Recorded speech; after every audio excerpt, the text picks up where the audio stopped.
Hi, I'm Laura, fertility coach and holistic therapist, providing emotional and physical support to women who are on a difficult fertility journey. Today, I'm joined on this podcast by someone whose work I deeply respect and who some of my clients have seen, Oliver Dolby, the Soul Doctor. Oliver helps women reconnect with their energetic and spiritual readiness to conceive. His work with the aura and something he calls the blue light is deeply transformative, and I can't wait for you to hear more. So welcome, Oliver, to the show today. So nice to have you. Thank you for inviting me onto your show, Laura. It's a pleasure to be here. Right. Now, I can already feel our listeners asking themselves, what is a soul doctor? And I know they're going to be really intrigued. So I would love you just to explain what it is and perhaps how you discovered this pathway. Well, it was 25 plus years in the making. Wow. If I'm honest with you, I've been doing this work on and off for over 25 years. And I've learned many, many different techniques of energetic healing, different ways to look at the body, the mind, and the soul. And I was actually speaking to a marketing expert, and he sort of stuck his finger up in there, waved it around a bit, and then looked at me and said, "You should call yourself the Soul Doctor." I love that. And then never looked back from there since. Well, it took me a long time to get used to the idea of being called the Soul Doctor, but it sort of stuck. And now my clients refer to me as the Soul Doctor. So that's very quickly how it came about. Wow. And it's been a real adventure into the world of the unknown, the mystical, the magical, the unseen. Right. And that's something that you're really good at. What you do is you see what other people can't see. Yes, that is correct. Yes. And you talk about the aura. So for those that are unfamiliar, what is an aura? And perhaps because obviously this is a fertility podcast, how does that perhaps relate directly to fertility? Well, very simply, the aura is the invisible space around you. Right. In fact, we all can actually see the aura, but some of us just choose not to see it. Right. And so it's not something that is gifted to anybody. We all have an aura, we all see it, but we just choose not to see it. In fact, most people can see the aura when they look at someone with the light shining behind them. They will see almost like a white glow around the human form. That is the aura. But then, of course, it expands out from there, from anything from a few feet to very, very large. Some people have very, very large auras. So in terms of fertility, how does the aura help a woman become pregnant, or can it stop a woman becoming pregnant? How does that work? Well, absolutely. I'll give you a short little story because this is quite interesting. A woman came to me many years ago and said to me, it just happened to be just for energetic healing that I was doing at the time. And she said to me, "Oh, by the way, I'm trying to get pregnant." And I went, "Oh, okay, sure. Interesting. You know that a lot of energy work sometimes helps you become pregnant as you start to clear some of the fears, the emotions."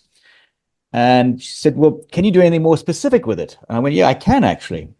And so she came back the following week, and I started working on her aura to clear it out, to clean up the stuff that was there, and also to ensure that there was actually a contract. Now, contract is a very sort of quite a serious word, but almost like the contract for a child to take place. Right. And so I then had to speak to sort of the unseen world, some of the what we'd call angels or guides or guardians that are out there, and asked them if there was actually a contract, and there wasn't. And particularly working with an archangel called Archangel Haniel, and there wasn't actually a contract for a child. Right. And this surprised me because she was doing everything right. She was eating correctly. She was on doing an IVF treatment, and she had 3 failed attempts, and she was about to start a 4th one in a week's time. And so I asked, is it possible for a contract to be created? And the answer was yes. And so I carried on with the sessions the way I normally do them. And just towards the end, I noticed that there was this strange blue orb sort of floating in her aura. And I thought, that's not supposed to be there. And I tried to remove it. And as I tried to remove it, the spirit world shouted down at me from above, going, "We've just put that there." So this is the blue light. And this is where the blue light comes in. This is the blue light. Someone's energy field or something. Is that? So it comes up on the left hand shoulder, or to left, just above the left hand shoulder, side of the head, on the left hand side. It's like a blue orb with squiggly lines through it. It's probably the easiest way to explain it. And I then realized that if this was there was a good chance that the woman would become pregnant. And then I started and a week later, by the way, she called me up and saying, "Oh, by the way, you're not going to believe it." I said, "Yes, you're pregnant." And she was, and she has now a very healthy, amazing. Wow. healthy teenager now, I think it is, almost a teenager. So right.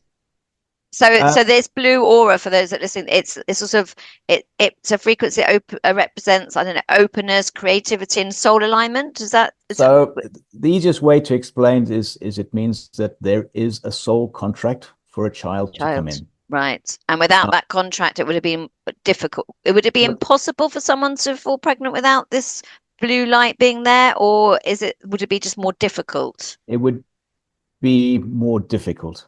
Yeah. I'm not going to say it's going to be impossible, but there'd be probably a 90 to 95% chance that it wouldn't happen. Okay, so by this blue light being present, switched on for argument's sake, there's a feeling of yes to life, yes to motherhood, yes to being seen as true, full truth. So exactly that. Okay. Wow. I have seen the light grayed out now, and non-existent. So the ones where it's non-existent tend not to ever conceive. Right. When it's grayed out, it can switch on later on. So I've seen sort of grayed out or in bright blue. So I can look now. I don't generally look at people without their permission, but when I do look, I can see the light on or off. And if it's off, are you able to then, with your powers and your soul doctor treatment, you're able to actually switch it back on again? Are you able to bring it to blue? Yes, generally speaking, yes. Right. Okay. Even if it doesn't exist, then we end up creating a soul contract. Right. And then making sure that it stays on. And sometimes it's just a real mind shift for the person that I'm working with to actually get their head around it, that this is actually possible. And this is where sort of the energetic sort of health comes into it, because we carry so many of our traumas and our stresses and our fears, and what we see around us, we see other people, there's nothing more, I guess, more difficult than seeing. And because it's on your radar, you start to notice all the people that are falling pregnant around you, and pregnant women with big bumps in front of you, and pushing their buggies and their prams and loading their darlings into the back of cars and the school pickups. And suddenly you see that because you're in that space of desperation, wanting to be there. Absolutely. And you compare yourself. And of course, comparing is one of the worst things you can do. Well, yeah. We all have our own journey. Absolutely. Which brings me on to the next sort of question is, that there are lots of unseen blocks that get in the way, as we talked about. And so what would you say were the most common energetic or spiritual blocks that you see in women struggling with fertility? The first thing is family pressure. Yeah. Family / community, I guess. Family community is a big one. Can you expand on that a little bit? Yes, because there's expectations. Yeah. And often these expectations are sometimes imagined. And we take on the expectations, my mother's going to expect to have a grandchild soon. Or in some family situations, they're saying, right, you've been married for a year, where's the grandchild? Absolutely, and they put pressure on. And that pressure puts huge blocks in the aura, huge blocks in the aura that really just almost stop that whole process from happening. We've got to realize that these things have always happened, right? That childbirth has always happened on this planet. There's never been a moment when it hasn't happened. Yet we're putting these pressures on. That's got to happen by a certain time, a certain date. I'm going to be turning 30, so we've got to have a grandchild for the grandmother and the grandfather.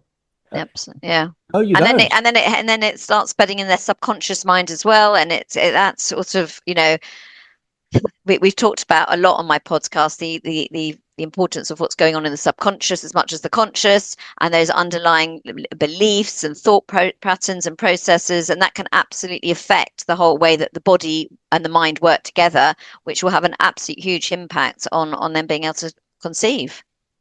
Absolutely, it's absolutely that, and these patterns are happening without the conscious brain being involved. Yeah. Just like you get in your car and you drive, you don't think about clutch, accelerator, brake, you just do it automatically. These patterns are happening.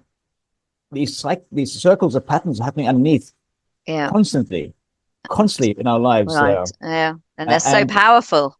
They are so powerful. And when you start to become aware of them, it takes that unblocking to become aware of it. Absolutely. When you've got an awareness of it, then you can start to change it.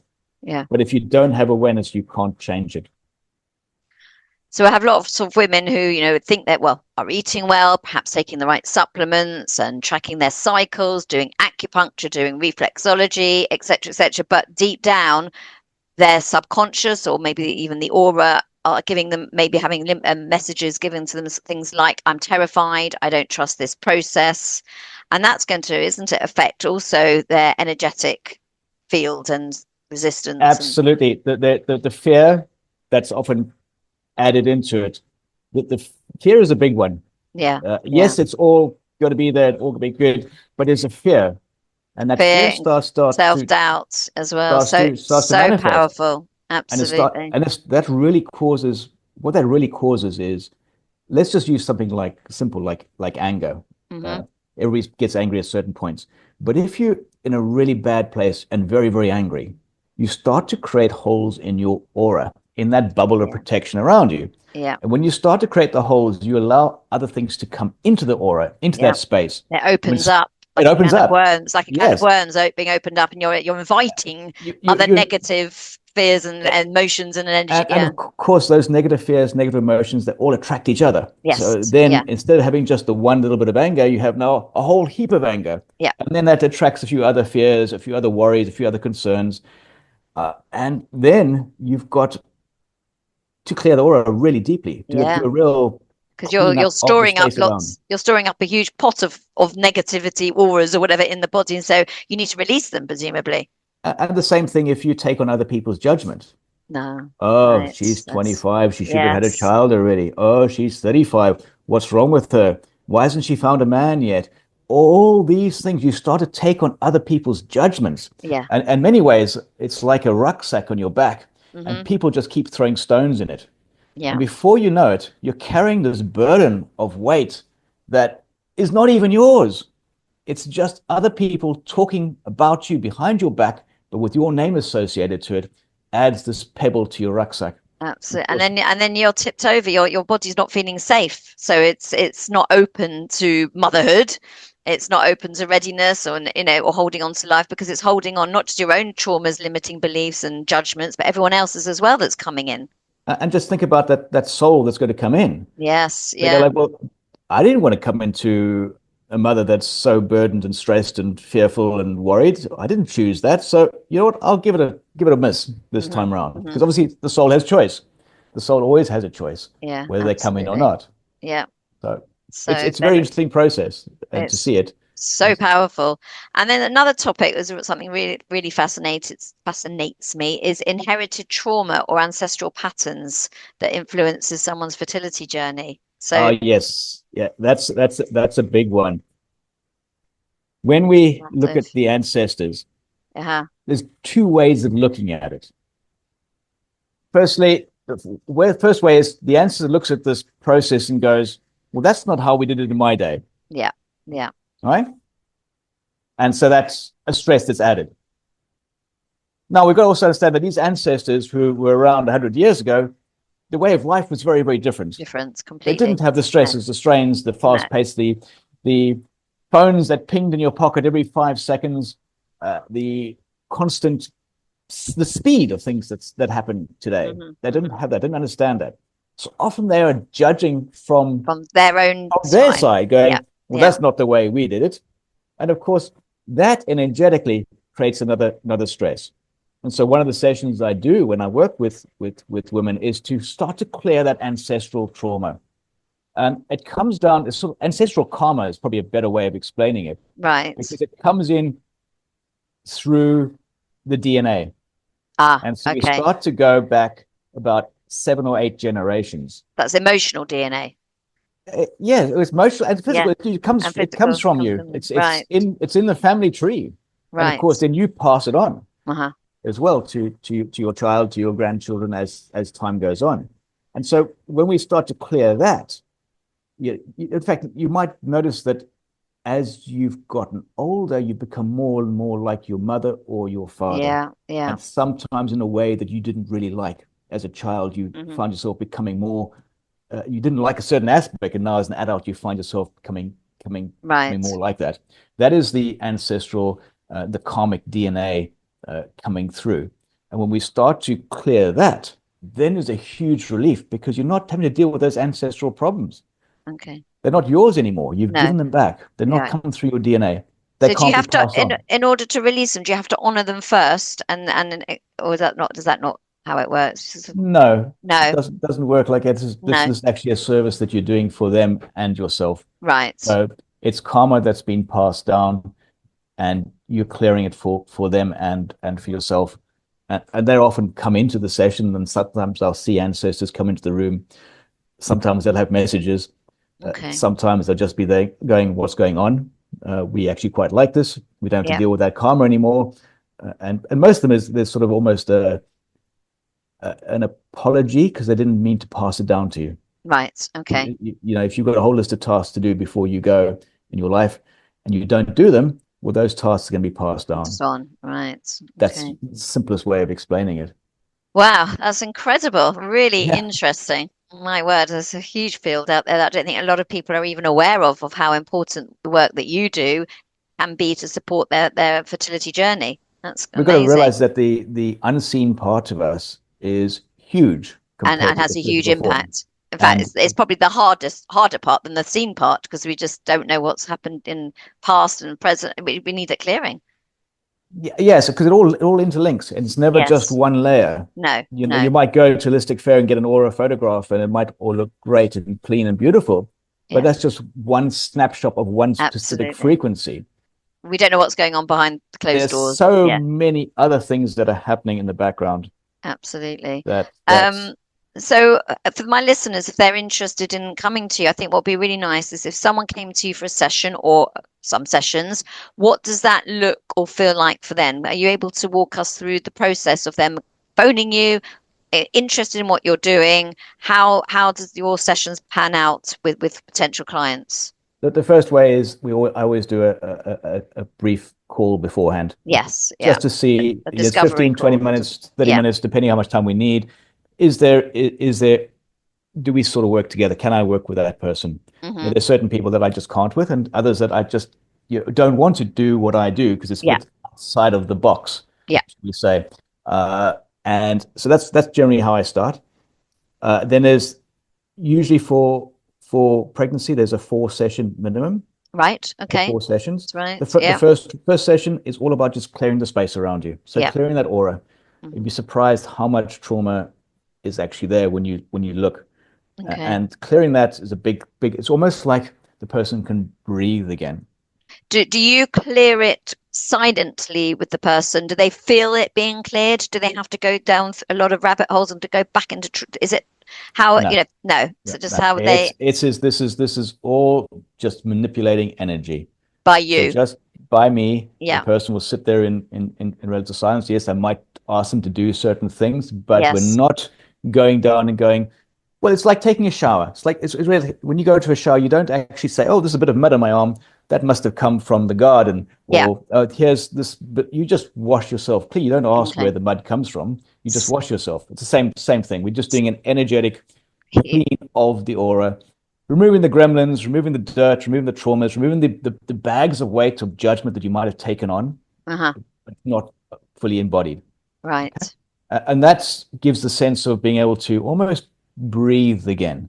Yeah. A lot of people Feeling say lighter, clearer, lighter. yeah, and more connected to okay, Yeah. brilliant. And then the next section would be going into looking at some of those ancestral patterns that are coming through. Yeah, yeah. Sometimes there's patterns where every second generation struggles to conceive.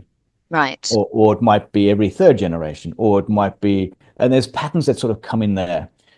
And that we look at those patterns, clear them.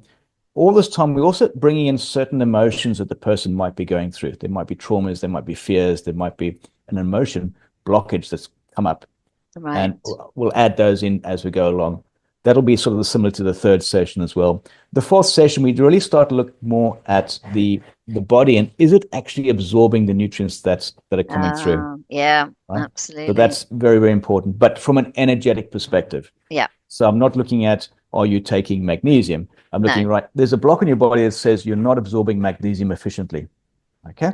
So how do we address that? Okay. And usually it's quite simple. Usually it's just a matter of balancing a couple of energetic points on the body, and the body will start to then absorb things better. Right. And again, you do that on your clients, and Yes. and it can be on Zoom as well, can't it? Absolutely. So it doesn't. You don't need to be clients, physically in the same room as each other. You can do it all over the screen. It's all happening. Yeah. Mostly by Zoom these days. It's much better that way in many cases, because the person's in their safe space. They're at home. And they're able to completely relax and not have to worry about getting up and getting in the car and driving, or finding parking and that sort of stuff. So that works well. Although I do see people in person as well. So it's not that I don't.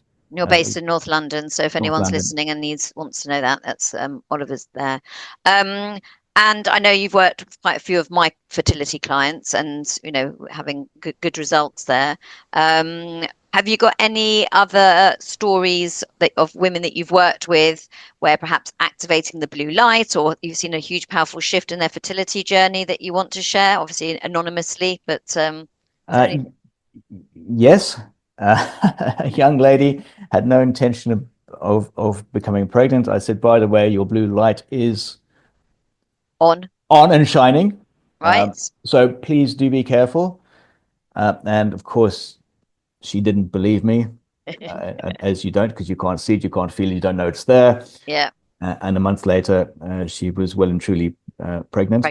So there are the many cases like that. Okay. Where I've worked with people energetically, the children haven't been on their horizon, and I've just in passing said, right, the light is on because you've cleaned your space, your aura, you've worked with some of your fears and your beliefs, and they're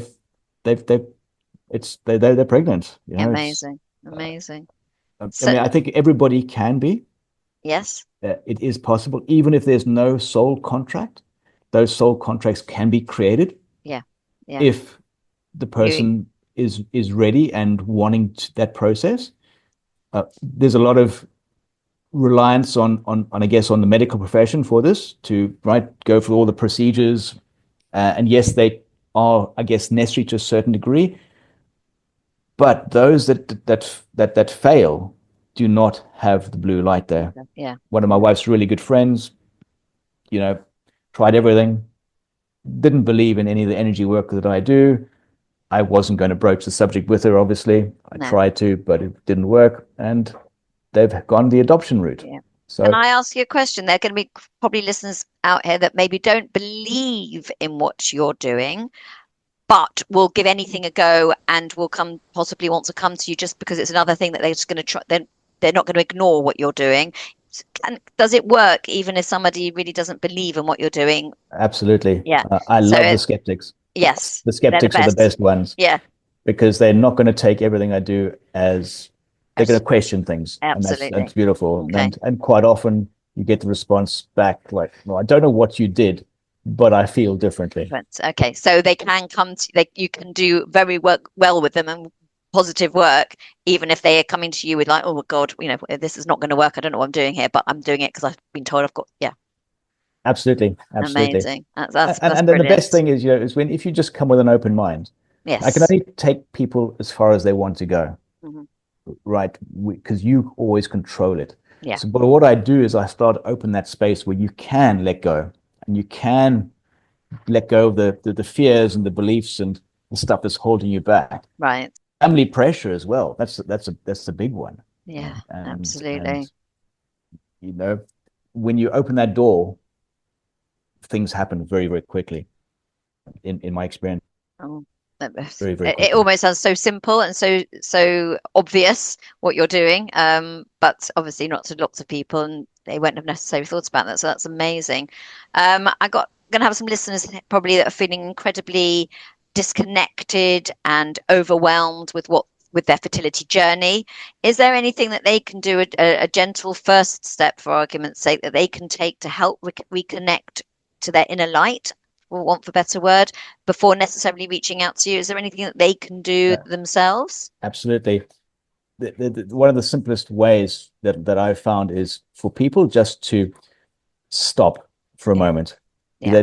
You pressure yourself with, right, it's 5 o'clock, the cycle's time, we've now got to have sex. Mm-hmm. Well, stop, right? Yeah.